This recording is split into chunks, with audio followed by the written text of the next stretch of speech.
መክፈል ትችያለሽ፣ ንብረትሽን እቃሽን ማውጣት ትችያለሽ ይሉኝ ነበር። የህግ ባለሙያዎችን ደግፈሽ ሲሉኝ እኔ በቃ ስቃይን ያሳለፍኩት ሁሉ አእምሮዬ እንትን ብሎት እኔ አልፈልግም፣ በቃ ከዚህ ህይወት ብቻ እግሬን ማውጣት ነው የምፈልገው። ሀታ እንኳን ፍቺ ጠይቂ፣ የፍቺ ወረቀት ያዥ ሲባል ብቻ ነው የታየኝ። ከዛ ጋር ርቄ ሰላሜን ማግኘቴ ነው ይቅርብኝ፣ በቃ ሁሉም ትቼው መጣሁ። እዚህ ከመጣ በኋላ ግን ቆጨኝ።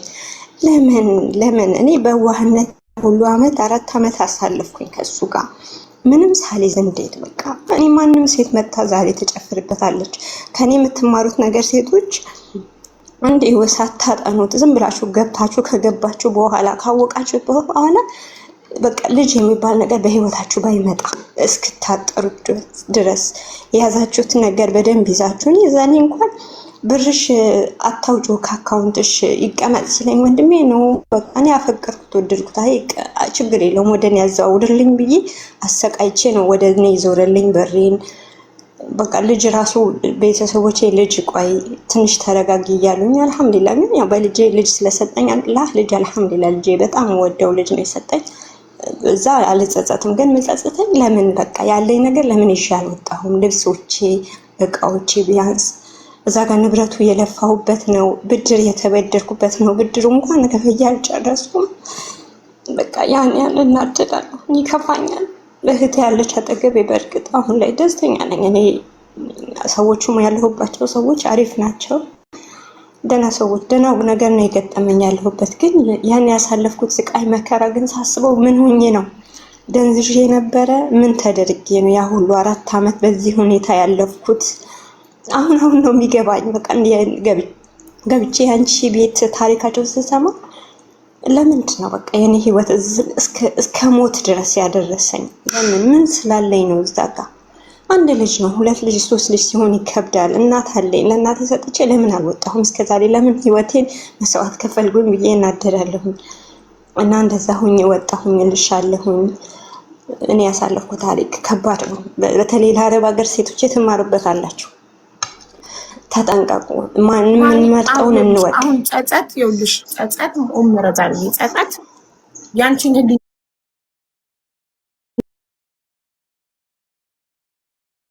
ስንት ከእንደዚህ አይነት ባል ጋር አሲድ የተደፋባቸው እድሜ ልካቸው ህይወታቸው የተበላሸ ሴቶች የሉ?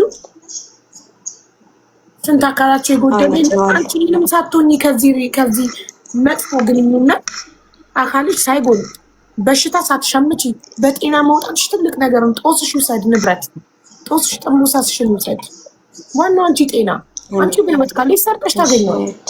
እና ደግሞ ልጁን የሚያህል ነገር አትረፈሻል ከዚህ የተበላሸ ትዳር። ግን ማለት ነው ፍቺ ካልፈጸምሽ እኮ ዋጋ የለውም። ነገም እኮ ስትሄጂ ዛሬ የምታፈሪውን ይካፈልሻል። ለምን ፍቺ ሳትፈጽም ወጣሽ? እኔ በግሌ ጠየቅኩት። እኔ ፍቺ እፈልጋለሁ ፍታኝ ምናምን ስለው አንቺም ሆነ እኔ እንደዚሁ ቆመን እንቀራለን ካለን እንጂ ማናችንም ሄደን አናገባም በቃ አልፈታም አለኝ። እና ይሄ እኮ ነው የሚያናድደው። ከፍተሽ ከወጣሽው ንብረት ይልቅ ይሄ እኮ ነው የሚያናድደው። ይሄ ነው በዚህ ነው አሁን የተናደድኩበት። ሄደሽ ንግድ ፍቃዱን ስታዘጊ በዛው ሸሪያ ፍርድ ቤትም ከሆነ የተጋባሽው በመንግስትም ከሆነ የተጋባሽው ሄደሽ ተፋተሽ አትመጭም ነበር ወይ?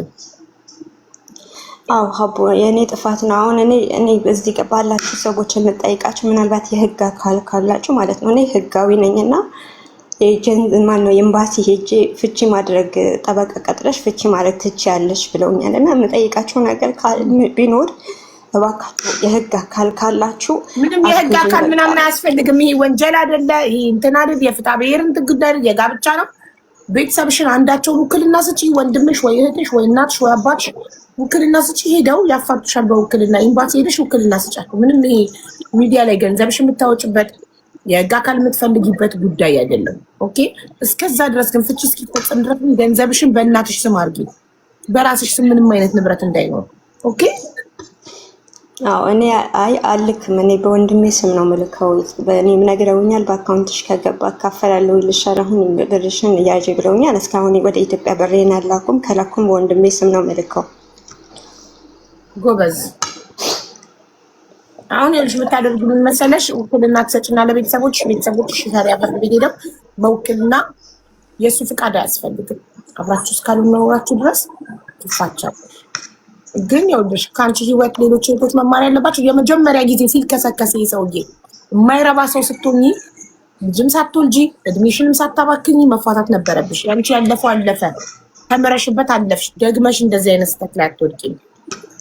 ሌሎች ሴቶች ግን ግዴታ እንዳንቺ ከተጎዱ በኋላ ሳይሆን ሳይጎዱ መማር አለባቸው። የማይረባ ወንድም ወዲያው ነው ከህይወት አሽቀንጥሮ ማስወጣት። እንደዚህ አይነት ልክስክስ የሴት ሱሰኛ ያለበት ሌባ ላመዱ ዳቦ ይልሳል። መቼም ነው አመል የማይለቀው። ገባሽ? ከዛሬ ነገ ይለወጣል ብለሽ አንቺ አመታት ከሱ ጋር አቃጥለሽ ግን አልተለወጠም። በመጨረሻ አመታትን አቃጥለሽ ጊዜሽን ጉልበትሽን አባክነሽ ወጣሽ ከዚህ ህይወት። ዋናው ግን ከዛ ህይወት መውጣትሽ ነው ዋናው። አንቺ ዛሬ ላይ በራስሽ እየሰራሽ ልጅሽም እናትሽ ጋር መሆኑ አስበሻል። ልጅሽን እሱ ጋር ጥለሽ ቢሆን ኖሮ የወጣሽው ሁልጊዜ በልጅሽ እያሳበበ ብር ላክ እያለ ይበላሽ ነበረ። ስለዚህ ትክክለኛ እርምጃ ነሽው ልጅሽን ለእናትሽ መስጠትሽ እና አታውሪው። እሺ ከሱ ጋር አታውሪ። አሁንም ከሱ ጋር ማውራትሽ በጣም የሚደብር ነገር ነው። ልታውሪው አይገባም። ቁጥርሽን ቀይሪ እንዳያገኝሽ። አዎ እኔ አሁን ማውራት የፈለኩት ለምን እንደው ታውቂያለሽ? ልጄ እናቴ ጋር ነው፣ ክፍለ ሀገር ነው ያለውና እኔ ለፍቻለሁ። እዚህ ጋር ገንዘብ አለና ልጄ የሚያስፈልገው ነገር ማድረግ አለበት ብዬ ነው እንጂ በልጄ በኩል ነው ስለኔ አይደለም። ያርግለት በሚፈቀደው ለልጅሽ ማድረግ ከፈለገ እናትሽን ኮንታክት ያርጋው። አንቺ ጋር ምን አንቺ ያለሽው ሳው አሁን እንደዛ አደረኩኝ እናቴ ኮንታክት ሰጥቼ ልታወሩ አይገባም በፍጹም። ከቤተሰቦች ጋር ያወራል። ልጁ መጥቶ ከፈለገ ቤተሰቦች ጋር ሄዶ ለልጁ የሚያደርገው ነገር ካለ እዛው ያድርግ። አንቺ ልታወሪው አይገባም ከእንደዚህ አይነት ሰው ጋር። እሺ አይታወቅም። አውቆ ተለውጫለሁ ብሎ አልቅሶ ምን ብሎ ድጋሚ ውበትሽን ገብቶ ሊያበላሽ ስለሚችል ተጠንቀቂ።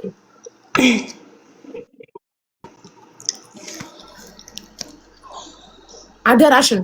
ብዙ ጊዜ ሴቶች በተደጋጋሚ አንድ አይነት ጉድጓድ ውስጥ ይወድቃሉ እና አደራሽን አታውሪ። ድምፅሽ ተቆራርጧል ሀቢባ። በቃ ኔትወርክሽ ነው ማለት ወይ? ዋናው መስማት ያለብሽን ፓርት ሰምተሽኛል። በጣም ያሳዝናል እውነት። ለመጀመሪያ ጊዜ ከሴት ጋር ስታገኙ አለቀ በቃ። እንዴት እንደማትቆርጡ አላውቅም። እንዴት አስችሏችሁ ለማገጣ ወንድ እድል ድጋግማችሁ እንደምትሰጡ አላውቅም። አይ ዶንት ኖ ሰውነታችሁ እንዴት እንደሚታዘዝላችሁ እና ከዛ ሰው ጋር አብራችሁ ድጋሚ እንደምትኖሩ አላውቅም። ከባድ ነው፣ ከባድ ነው በጣም። በቃ አንድ ሰው አንዴ ከማገጠ እኮ ደግማችሁ ልታምኑት አይገባም። አንዴ ማገጠ ሁለተኛም ሶስተኛም መማገጥ ምን ይከለክለዋል? አንዴ ካደረገው ምንም ነገር እኮ በአንዴ ነው የሚጀምረው። ለመጀመሪያ ጊዜ ይጀምራል። ከዛ በቃ ይቅር ካልሽውማ አለቀ። የመጀመሪያውን ይቅር ካለች ሁለተኛውንም ይቅር ትለኛለች። ምን ችግር አለው? ገባችሁ? ይቅር የሚባልና የማይባል ነገር አለ በህይወታችን። ቀይ መስመር ኔቨር ኤክስኪውዝ ሊደረግለት የማይገባ ነገር አለ። አሁን እዚህ ጋር ያውላችሁ ቦስ ምን አለ አትፍረጅ ያለ ማግጥ ቦስ አንተ ማግጥ። እንዳንተ አይነቷ ደግሞ የእንዳንተ አይነት አንተን ይቀር እያለች የምትኖረዋ ሴት ደግሞ ዋጋዋን አታውቅም። አንድ ቀን ዋጋዋ ሲገባት ጥላክ ትሄዳለች። ዋጋዋ እስኪገባት ዋጋዋ የገባት ቀን ጥላክ ትሄዳለች። የትኛዋም ሴት ዋጋዋ ሲገባት ከዛ ከማጋጭ ባል የተሻለ ባል እንደሚገባት ስታምን፣ ታማኝ ወንድ እንደሚገባት ስታምን አብራት ትቀመጥ። ምንም ነገር ደግሞ እኔ ላይስ ቢሆን ብሎ ማሰብ ነው።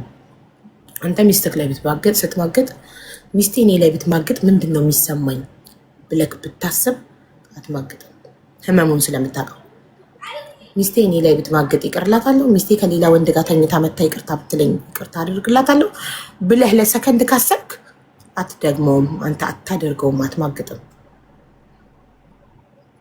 ግን አንተ ሚስት ብትማገጥብህ ይቅር አትላት። አንተ ግን እየማገጥክ እሷ ይቅር እንድትል ትፈልጋለህ።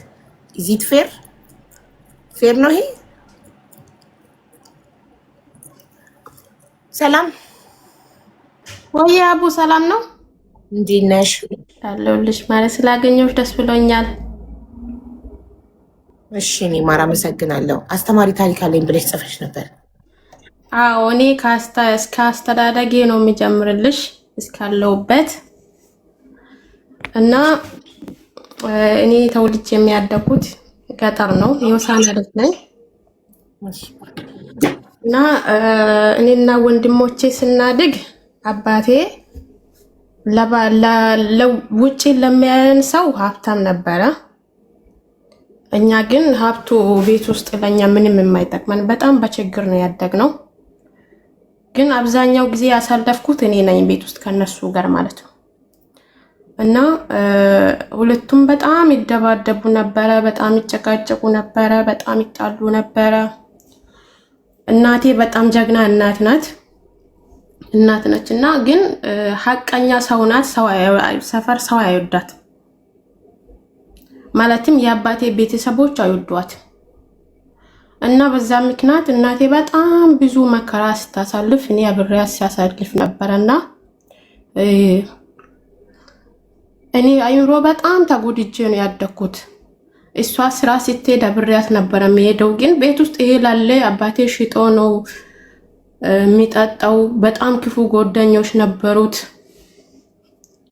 እና መጨረሻ ላይ ግን ሁሉንም መዝራት አቆመ። ቤት ውስጥ የነበሩ በሬዎችን ሽጦ ጨረሳቸው፣ ከብቶችን ሽጦ ጨረሳቸው። ከዛ እያለ ከብት ቀረን። እናቴ የሆነ ጥጃ ከሰው አመጣች፣ እሱን ማብላት ጀመረን።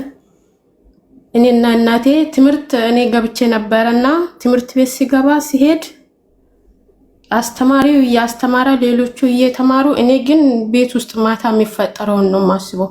ትምህርት አይገባኝም ነበር።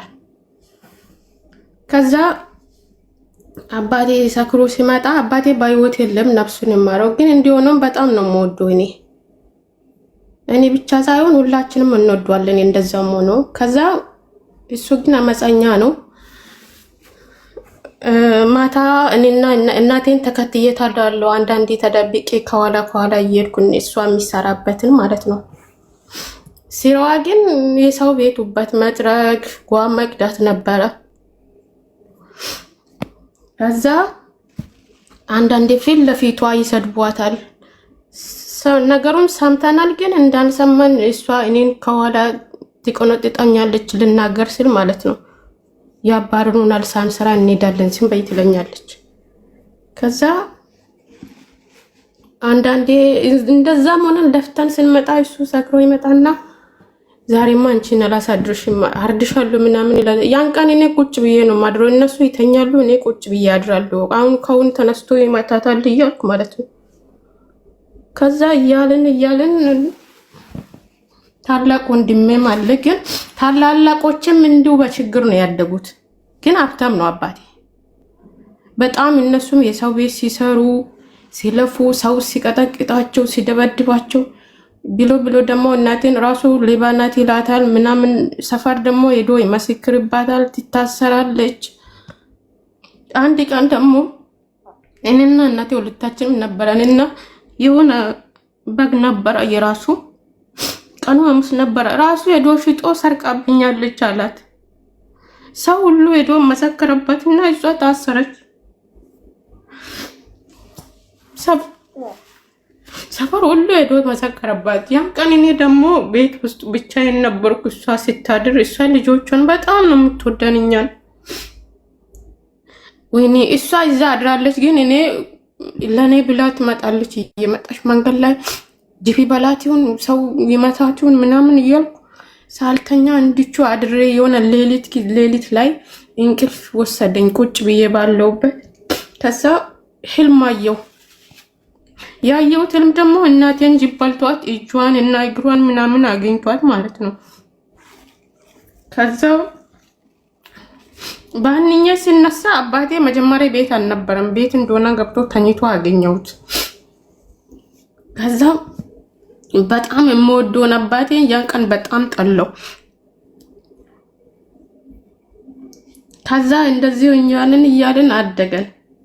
እያደኩ ሲመጣ እድሜን በትክክል አላውቀውም። በሰዓቱ ግን 13 ዓመት ምናምን ቢሆነኝ ጊዜ እነሱን ጭቅጭቅ ከማይ እናቴንም እንደዚህ ስትሰቃይ ከማያው ብዬ የሆነ ቤት የሰው ቤት ገባው ማለት ነው። ስራ በገባውበት ግን አሪፌ መስራት አልቻልኩም። ሁሌ እሷን ነው ማስበው። ዛሬ መቷት ይሁን ነገ መቷት ይሁን እያልኩ ከዛ አንዳንዴ እሷ ቅዳሜ ትመጣ ነበረ እኔ ጋር የሆነ ፋሲካ ጊዜ ደርሶ ነበርና እኔ መጣለሁ ዛሬ እንዲህ ዛሬ ቅዳሜ ሳምንት መጣለሁ ብላ እንዲህ ዛሬ ሄደች።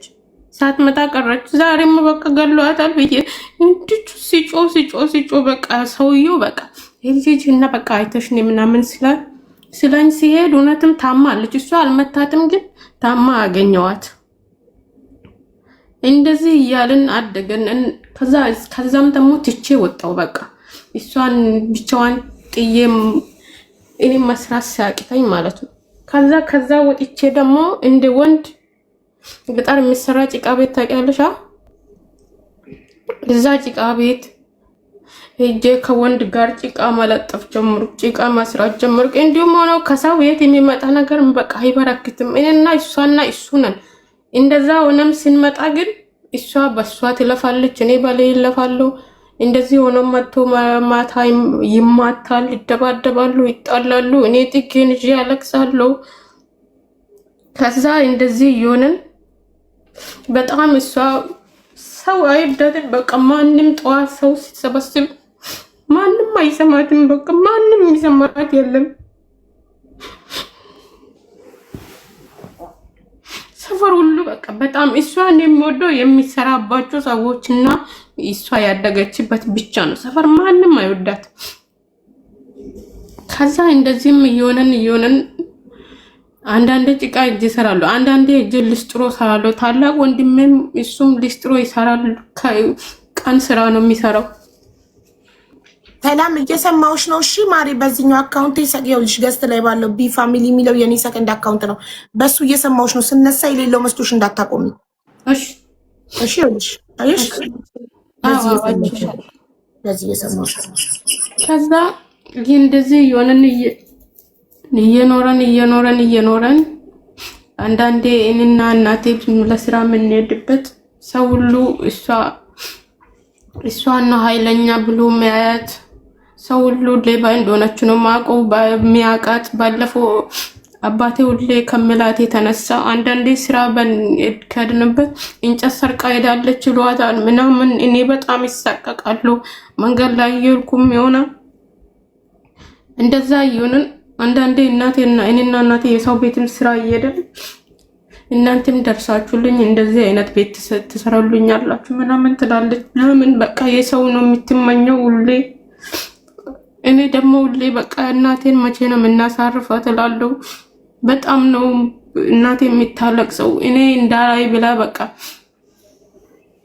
ዞር ብላ ታለቅሳለች ሰው ሲሰድባት። እኔና እናቴ ስራ እንሄዳለን። እሷ ግን ቡና ሲቀርብ የቡና ቁርስኛ ሁላችንም እኔምና ሌሎቹ እንበላለን። እሷ ግን አትበላም። ለኛ ብላ የቡና ቁርስ አንዴ ዘገኛ አርጋ ታነሳና እንትን ፎጣላ ስራ ነው የምታስቀምጥልን ለኛ ቤት ስንመለስ።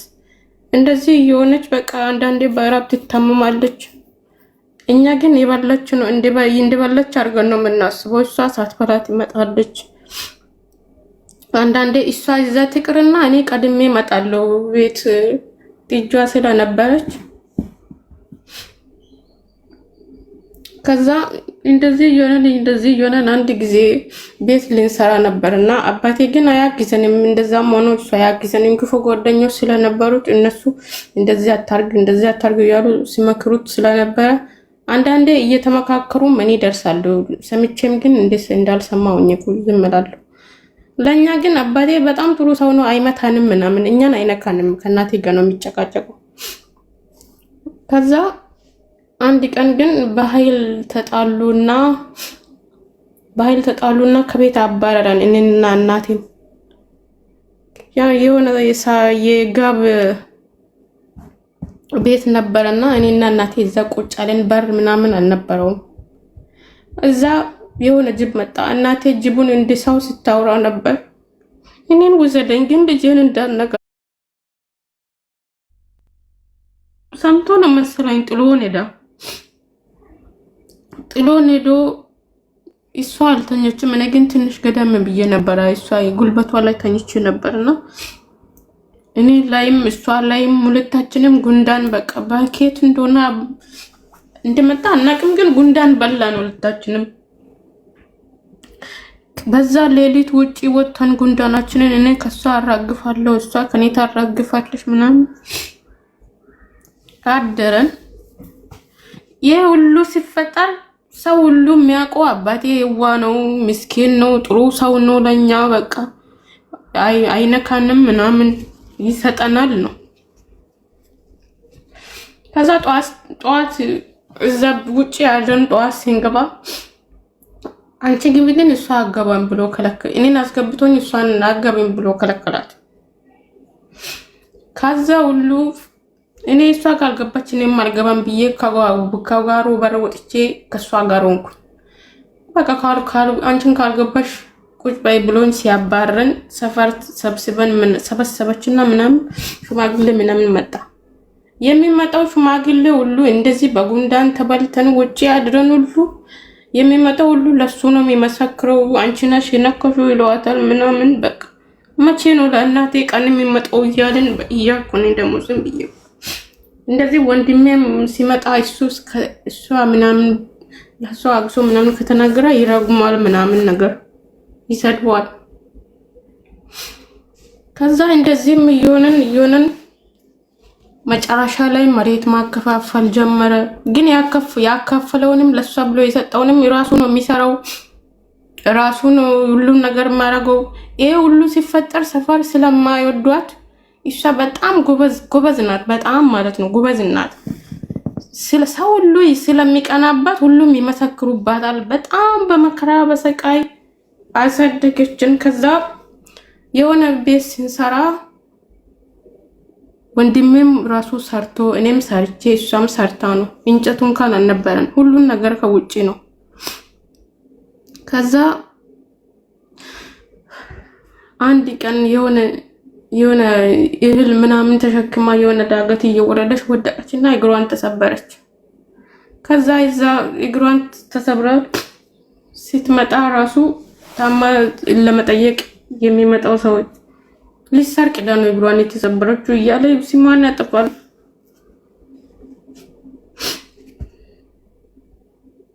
አይዞሽ ሰላምዬ ማሪ አይዞሽ፣ ውሃ ጠጭና ቀልጠፍ ብለሽ አውሪሽማ አታቆሚ። የሰማኝ ከዛ እያለ በቃ እንደዚህ እየተባለች ኃይለኛ ምናምን ሌባ ኃይለኛ ምናምን እየተባለች ምናምን ኖረን ምን ከዛ በኋላ በቃ እኔ በቃ በትንሽ ሆኜ 3 ቤት ገብቻለሁ። 3ቱም ቤት ግን መስራት አልችልም። ቶሎ ነው የሚመጣው እሷን ብቻዋን ትቼ ስለመሄድ። ከዛ እንደዛ እየሆነን ኖረን ከዛ በኋላ ደግሞ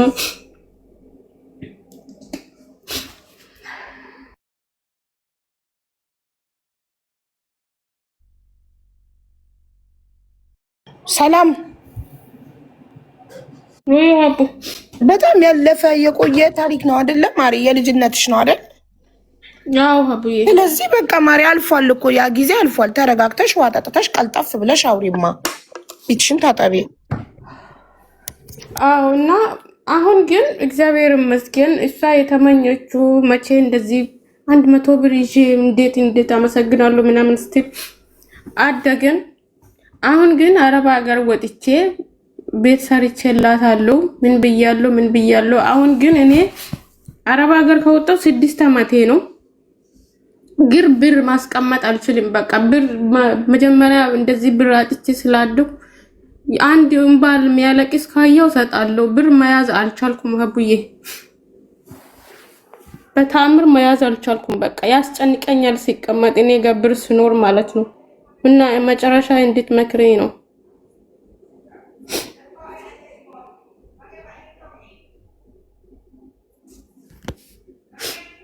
ለእናትሽ የምትፈልጊውን ሰራሽ?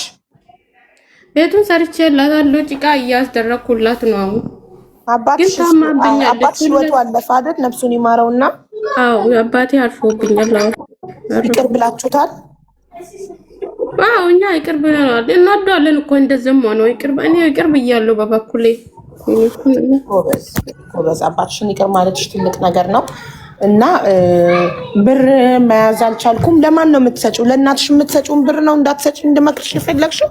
አይደለም ለእናቴ ብቻ ሳይሆን አንድ ሰው በቃ የሆነ እንባ ካየው እኔ አልችልም። በቃ እኔ የእናቴን እንባ እያየው ስላደኩ አንድ ሰው ቸግሮኛል ካለ እውነት ቸግሮታል አልቸገረኝም ሳላጣሩ ነው የሚሰጠው። በቃ ታዲያ ይሄ ትክክል እንዳልሆነ አውቀሽ እኮ ነው ለኛ እየነገርሽን ያለሽው። ስለዚህ ትክክል እንዳልሆነ አውቀሻል። አታድርጊያ። ከዚህ በኋላ አትጫ ለማንም ብር ለእናትሽ ብቻ ስጪ። እንደቃ እና ሁላችሁም እናቴንም ለእናትሽ ብቻ ስጪ። እሺ እናቴንም እህቴንም አሟቸዋልና እግዚአብሔር ይማርልሽ በሉልኝ ሁላችሁም በኮሜንት። እሺ ፈጣሪ ጨርሶ ይማራቸው እናትሽንና እህትሽን። ግን እንኳን ያው ችግር አለፈ።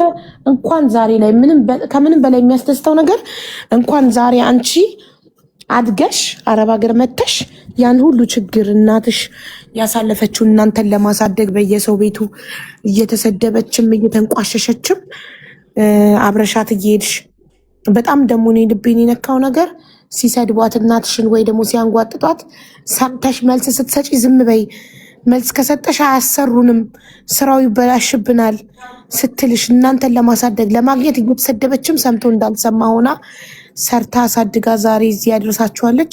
ዛሬ ደግሞ አንቺ እዚህ ደርሰሽ ለእናትሽ ውለታዋን ለመክፈል እየጣርሽ ቤት እየሰራሽላት እያደረግሽላት ስላለሽ በጣም ደስ ብሎኛል። ስለዚህ ይሄ መታደል ነው ለዚህ መብቃትም እና በጣም እድለኛ ነሽ። በርቺ ጎበዝ። አሁንም ሁሌም ከእናትሽ ጎን ቁሚ። እሺ እሺ አባዬ አመሰግናለሁ። እናትና እህትሽን ጨርሶ ይማርልሽ ማሬ። አሜን አሜን። አመሰግናለሁ። እሺ እኔ እናት እሺማ በርቺ። ዘቢባ ወያቡ ምን ይሻላል ማሬ? ቀኑ ሙሉ ቁጭ ብለን አንቺን ማስገባት እኮ ሆነ ስራችን። ለምን ዋይፋይሽን አታስተካክይም?